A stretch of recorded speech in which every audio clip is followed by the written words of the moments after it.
Hello guys, ಇವತ್ತಿನ vlog get ready with me for marriage. So ಇವಾಗ ಸದ್ಯಕ್ಕೆ skin preparation ಎಲ್ಲ ಆಗಿದೆ. YB ಅವ್ರದ್ದು ಆಲ್ ಇನ್ ಒನ್ ಮೇಕಪ್ ಕಿಟ್ನ ಯೂಸ್ ಮಾಡಿಕೊಂಡು ಸಿಂಪಲ್ ಆಗಿ ಮೇಕಪ್ ಮಾಡ್ಕೊಳ್ತಾ ಇದ್ದೀನಿ. ಈ ಒಂದು ಕಿಟ್ ಇದ್ರೆ ಸಾಕು, ಆ್ಯಕ್ಚುಲಿ ತುಂಬ ಬೇಗನೆ ಮೇಕಪ್ ಮಾಡಿಕೊಂಡು ನಾವು ಎಲ್ಲಿಗಾದ್ರೂ ಹೊರಡ್ಬೋದು.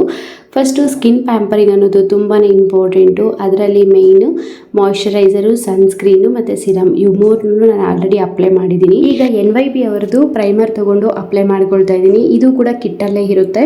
ಸೊ ಪ್ರೈಮರ್ನ ಪ್ರಾಪರಾಗಿ ಅಪ್ಲೈ ಮಾಡಿದ ಆದಮೇಲೆ ನೆಕ್ಸ್ಟು ನಾವು NYB ಅವ್ರದ್ದೇನೆ BB ಕ್ರೀಮ್ನ ಯೂಸ್ ಮಾಡ್ಕೊಳ್ತೀವಿ. ಸೊ ಇದರಲ್ಲಿ ಇನ್ಸ್ಟ್ರಕ್ಷನ್ಸ್ ಕೂಡ ಕೊಟ್ಟಿದ್ದಾರೆ ಯಾವುದಾದ್ಮೇಲೆ ಏನು ಯೂಸ್ ಮಾಡಬೇಕು ಅಂತ. ಸೊ ಅದರಿಂದ ನಮಗೆ ಮೇಕಪ್ ಮಾಡ್ಕೊಳ್ಳೋದು ತುಂಬಾ ಈಸಿ ಆಗುತ್ತೆ. ಸೊ ನೆಕ್ಸ್ಟು BB ಕ್ರೀಮ್ನ ಯೂಸ್ ಮಾಡ್ತಾ ಇದ್ದೀನಿ. ನೀವು ನಿಮ್ಮ ಒಂದು ಸ್ಕಿನ್ ಟೋನ್ಗೆ ತಕ್ಕಂಗೆ ನೀವು BB ಕ್ರೀಮ್ನ ಸೆಲೆಕ್ಟ್ ಮಾಡ್ಕೋಬಹುದು. ಯಾರ್ಯಾರಿಗೆಲ್ಲ ಮೇಕಪ್ ಮಾಡೋಕ್ಕೆ ಬರಲ್ಲ ನೋಡಿ, ಅವರು ಕೂಡ ಈಸಿಯಾಗಿ ಮಾಡ್ಕೋಬಹುದು. ಯಾಕೆ ಅಂದರೆ ಇದರಲ್ಲಿ ಆಲ್ರೆಡಿ ಅವರೇ ಯಾವುದಾದ್ಮೇಲೆ ಏನು ಯೂಸ್ ಮಾಡಬೇಕು ಅಂತ ಹೇಳಿಬಿಟ್ಟು ಇನ್ಸ್ಟ್ರಕ್ಷನ್ಸ್ ಕೊಟ್ಟಿರೋದ್ರಿಂದ ಮೇಕಪ್ ಮಾಡ್ಕೊಳ್ಳೋದಕ್ಕೆ ತುಂಬಾ ಈಸಿ ಆಗುತ್ತೆ.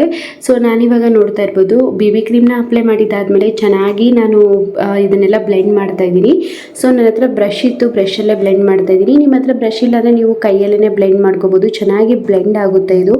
ಸೊ ಒಂಥರ ಸ್ಕಿನ್ನಿಗೆ ವೈಟಾಗಿ ಕಾಣಿಸೋದು ಆ ರೀತಿ ಏನೂ ಆಗೋದಿಲ್ಲ. ಬಟ್ ಆದಷ್ಟು ಸ್ವಲ್ಪ ಕಡಿಮೆನೇ ಅಪ್ಲೈ ಮಾಡ್ಕೊಳ್ಳಿ. ನಾನು ಸ್ವಲ್ಪ ಜಾಸ್ತಿ ಅಪ್ಲೈ ಮಾಡಿಬಿಟ್ಟಿದ್ದೆ, ಯಾಕಂದರೆ ಮ್ಯಾರೇಜ್ ಫಂಕ್ಷನ್ಗೆ ಹೋಗಬೇಕಿತ್ತು. ಸೊ ಅದಕ್ಕೋಸ್ಕರ ಅದಾದಮೇಲೆ ನಾನೀಗ ಮೇಕಪ್ ಫಿಕ್ಸರ್ನ ಸ್ಪ್ರೇ ಮಾಡಿದ್ದೀನಿ.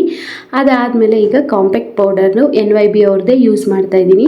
ಸೊ ಇದೆಲ್ಲ ಒಂದೇ ಕಿಟ್ಟಲ್ಲಿ ಬಂದಿರೋದ್ರಿಂದ ಒಂಥರ ಈಸಿ ಅಂತಲೇ ಹೇಳ್ಬೋದು, ಅಥವಾ ನಿಮಗೆ ಕ್ಯಾರಿ ಮಾಡೋಕ್ಕೂ ಕೂಡ ತುಂಬಾ ಈಸಿ ಆಗಿರುತ್ತೆ. ಬಿಕಾಸ್ ಎಲ್ಲರೂ ಒಂಥರ ಮಿಕ್ಸ್ ಆಗಿಬಿಡಲ್ಲ. ಜಸ್ಟ್ ಇದು ಒಂದು ಬಾಕ್ಸ್ ಥರ ಬಂದಿರುತ್ತಲ್ವ, ಅದನ್ನು ನೀವು ಕ್ಯಾರಿ ಮಾಡಿದ್ರೆ ಸಾಕಾಗುತ್ತೆ.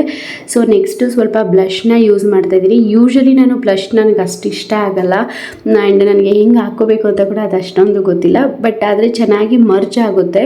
ನಾನು ಇದನ್ನು ಹಾಕ್ಕೊಟ್ಮೇಲೆ ಒಂಥರ ಚೆನ್ನಾಗಿತ್ತು ಫೇಸು ಅಂತ ಅನ್ನಿಸ್ತು.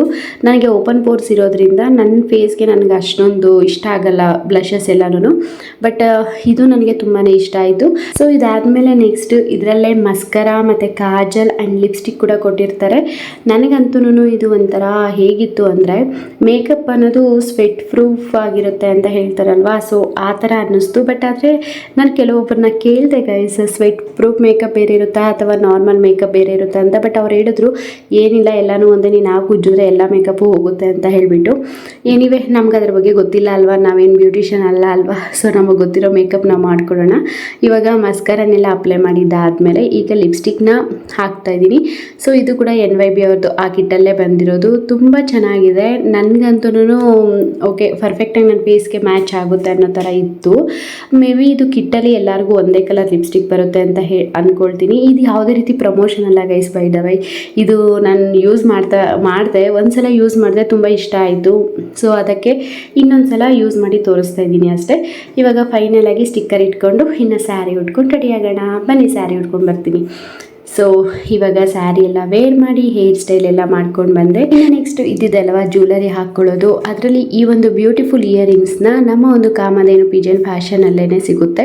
ಸೊ ಇದನ್ನು ಮತ್ತು ಮಾಟಿನ ಎರಡೂ ತೊಗೊಬಂದಿದ್ದೆ. ಬಟ್ ಮಾಟಿ ಯಾರಿಗೋ ಒಬ್ರಿಗೆ ಇಷ್ಟ ಆಗಿ ಅವ್ರು ತೊಗೊಂಡೋದ್ರು. ಮತ್ತು ಈ ಥರ ಇಯರಿಂಗ್ಸು ಕೂಡ ನಮ್ಮಲ್ಲೇ ಸಿಗುತ್ತೆ ಗೈಸ್. ಸೊ ಆಮೇಲೆ ನಾನು ಈ ಸಲ ಚಿಕ್ಕಪೇಟೆಯಲ್ಲಿ ಒಂದು ಸ್ವಲ್ಪ ಕಾಸ್ಟ್ಲಿ ಇರೋಂತಹ ನೆಕ್ ಪೀಸ್ ತೊಗೊಂಡಿದ್ದು ಅಂದರೆ ನೋಡಿ, ಈ ಒಂದು ಬ್ಯೂಟಿಫುಲ್ ನೆಕ್ ಪೀಸು.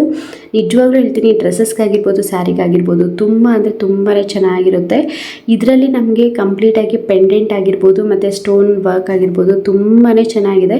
ಇದು ನನಗೆ 1300 or 400 ರುಪೀಸ್ ಬಿತ್ತು. ಇದನ್ನು ನಾನು ಆ್ಯಕ್ಚುಲಿ ನಮ್ಮ ಪೇಜಲ್ಲೂ ಕೂಡ ತಂದಿಡಬೇಕು ಅಂತ ಅಂದ್ಕೊಂಡಿದ್ದೀನಿ. ಇಫ್ ನಾನು ಏನಾದ್ರು ತಂದರೆ ನಾನು ಸೇಲ್ಗಿಟ್ಟಾಗ ತೋರಿಸ್ತೀನಿ ಗೈಸ್. ನೋಡಿ ಎಷ್ಟು ಚೆನ್ನಾಗಿದೆ, ಇದೇ ಒಂಥರ ಗ್ರ್ಯಾಂಡಾಗಿ ಕಾಣೋ ಥರ ಇದೆ. ಸೊ ಇದಾದಮೇಲೆ ನೆಕ್ಸ್ಟ್ ನಾನು ಹಾಕ್ಕೊಂಡಿದ್ದೆ ಬ್ಯಾಂಗಲ್ಸ್. ನಾವೊಂದು ಸ್ಯಾರಿ ಉಟ್ಟಿದ್ದೀವಿ ಅಂದಾಗ ಬ್ಯಾಂಗಲ್ಸ್ ಇಲ್ಲ ಅಂದರೆ ಹೇಗಿರುತ್ತೆ ಹೇಳಿ. ಸೊ ಬ್ಯಾಂಗಲ್ಸ್ ಹಾಕ್ಕೊಂಡ್ರೆ ನಾವು ರೆಡಿಯಾಗಿದ್ದು ಮುಗಿಯುತ್ತೆ ಗೈಸ್. ನಮ್ಮ ಹೆಣ್ಮಕ್ಳಿಗೆ ರೆಡಿ ಆಗೋದು ಅಂದರೆ ತುಂಬ ಇಷ್ಟ. ಬಟ್ ಆದರೆ ಮೇಕಪ್ ಮಾಡೋದಾಗಿರ್ಬೋದು ಮತ್ತು ಈ ರೀತಿ ಯಾವ ರೀತಿ ಏನು ಸೆಟ್ ಮಾಡ್ಕೋಬೇಕು ಅನ್ನೋದು ತುಂಬ ಕನ್ಫ್ಯೂಷನಲ್ಲಿ ಇರ್ತೀವಿ. ಅದು ಬಿಗಿನರ್ಸ್ ಆದರೆ ಇನ್ನೂ ಕಷ್ಟ. ಈ ಒಂದು ಮೇಕಪ್ ಕಿಟ್ನ ನೀವು ತೊಗೊಂಡಿದ್ದೀರ ಅಂದರೆ ಬಿಗಿನರ್ಸ್ಗಂತೂ ತುಂಬಾ ಹೆಲ್ಪ್ ಆಗುತ್ತೆ ಆ್ಯಂಡ್ ತುಂಬ ಬ್ಯೂಟಿಫುಲ್ ಆಗಿರುತ್ತೆ ಮೇಕಪ್ ಕೂಡ ಅಂತ ಅನ್ಕೋಬೋದು. ಸೊ ನೋಡಿ, ಈಗ ಕಂಪ್ಲೀಟಾಗಿ ಈಗ ಸೆಟ್ ಆಯಿತು ಗೈಸ್. ಇನ್ನೇನು ಇಲ್ಲ, ಯಾವ ರೀತಿ ರೆಡಿ ಆಗಿದ್ದೀರಿ ಅಂತ ಹೇಳಿಬಿಟ್ಟು ತೋರಿಸ್ತೀನಿ, ಬನ್ನಿ. Hanging on, walking tall, Some days I got ಈಗ ಇಷ್ಟು ಬ್ಯೂಟಿಫುಲ್ ಆಗಿ ರೆಡಿಯಾಗಿ ನಾವಿಬ್ರು ಮದ್ವೆಗೆ ಹೋಗ್ತಾ ಇದೀವಿ. ಇವತ್ತು ನಮ್ಮ ಪಾಪನ್ ಕರ್ಕೊಂಡು ಹೋಗ್ತಿಲ್ಲ, ನಾವಿಬ್ಬರೇ ಹೋಗ್ತಾ ಇದೀವಿ. ಅದು ಚಿಕ್ಕ ತಿರುಪತಿ ಹತ್ರ ಇದ್ದಿದ್ದು ಮದುವೆ. ನನ್ನ ಹಸ್ಬೆಂಡ್ ಅವರು ಫ್ರೆಂಡ್ ಅವ್ರ ಅಕ್ಕದೇನೆ ತುಂಬ ಫುಲ್ಲು ಜೋಶಲ್ಲೇ ಹೋಗಿದ್ವಿ ಆ್ಯಕ್ಚುಲಿ. ಯಾಕಂದರೆ ನಮಗೆ ನೈಟ್ ಔಟ್ ಆಗೋದು ತುಂಬಾ ಇಷ್ಟ ಆಗುತ್ತೆ, ಬಟ್ ನಾವೆಲ್ಲೂ ಹೋಗೋದಿಲ್ಲ, ಅತ್ತೆ ಮಾವ ಮಗು ಎಲ್ಲ ಇದೆ ಅಂತ ಹೇಳಿಬಿಟ್ಟು.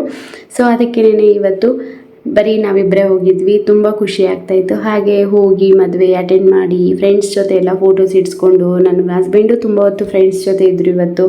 ನಾನು ಕೂಡ ಅಷ್ಟೇ ಹೊಸಬ್ರ ಜೊತೆ ಎಲ್ಲ ಮಾತಾಡಿಕೊಂಡು ತುಂಬ ಎಂಜಾಯ್ ಮಾಡ್ಕೊಂಡಿದ್ವಿ.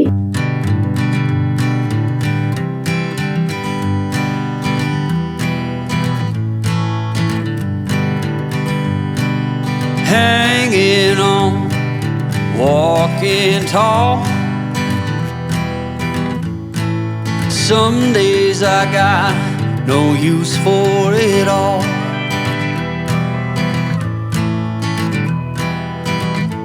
ಇವ್ರನ್ನಂತೂ ನೀವು ರೀಸೆಂಟಾಗಿ ಮದುವೆಯಲ್ಲಿ ನೋಡಿದ್ದೀರಲ್ವ, ರೀಸೆಂಟ್ ಮದುಮಗ ಇವರು. ಸೊ ಅವ್ರ ವೈಫ್ ಬರೋಕ್ಕಾಗಿರಲಿಲ್ಲ ಮದುವೆಗೆ, ಸ್ವಲ್ಪ ಹೆಲ್ತ್ ಸರಿ ಇರಲಿಲ್ಲ ಅಂತ ಹೇಳ್ಬಿಟ್ಟು ಅವ್ರು ಬಂದಿರಲಿಲ್ಲ. ಸೊ ಅದಕ್ಕೆ ರೇಗಿಸ್ಕೊಂಡು ಕೂತಿದ್ವಿ, ಮುಂದೆ ನೋಡ್ಕೊಂಡು ತಿನ್ನಿ ಅಣ್ಣ ಅದು ಇದು ಅಂದ್ಕೊಂಡು. ಇವರು ಕೂಡ ಅಷ್ಟೇ ಯೋಗಿ ಅಣ್ಣ ಅಂತ ಹೇಳಿಬಿಟ್ಟು, ಇವರು ಬ್ಯೂಟಿಷಿಯನ್ ಗೈಸ್, ಲೈಕ್ ಅಂದರೆ ಮೇಕಪ್ ಎಲ್ಲ ಮಾಡ್ತಾ ಇರ್ತಾರೆ. ಆ್ಯಂಡ್ ಇವರು ಕೂಡ ಇವ್ರ ವೈಫು ಕೂಡ ಇಬ್ಬರು ಬ್ಯೂಟಿಷಿಯನ್ಸೇ.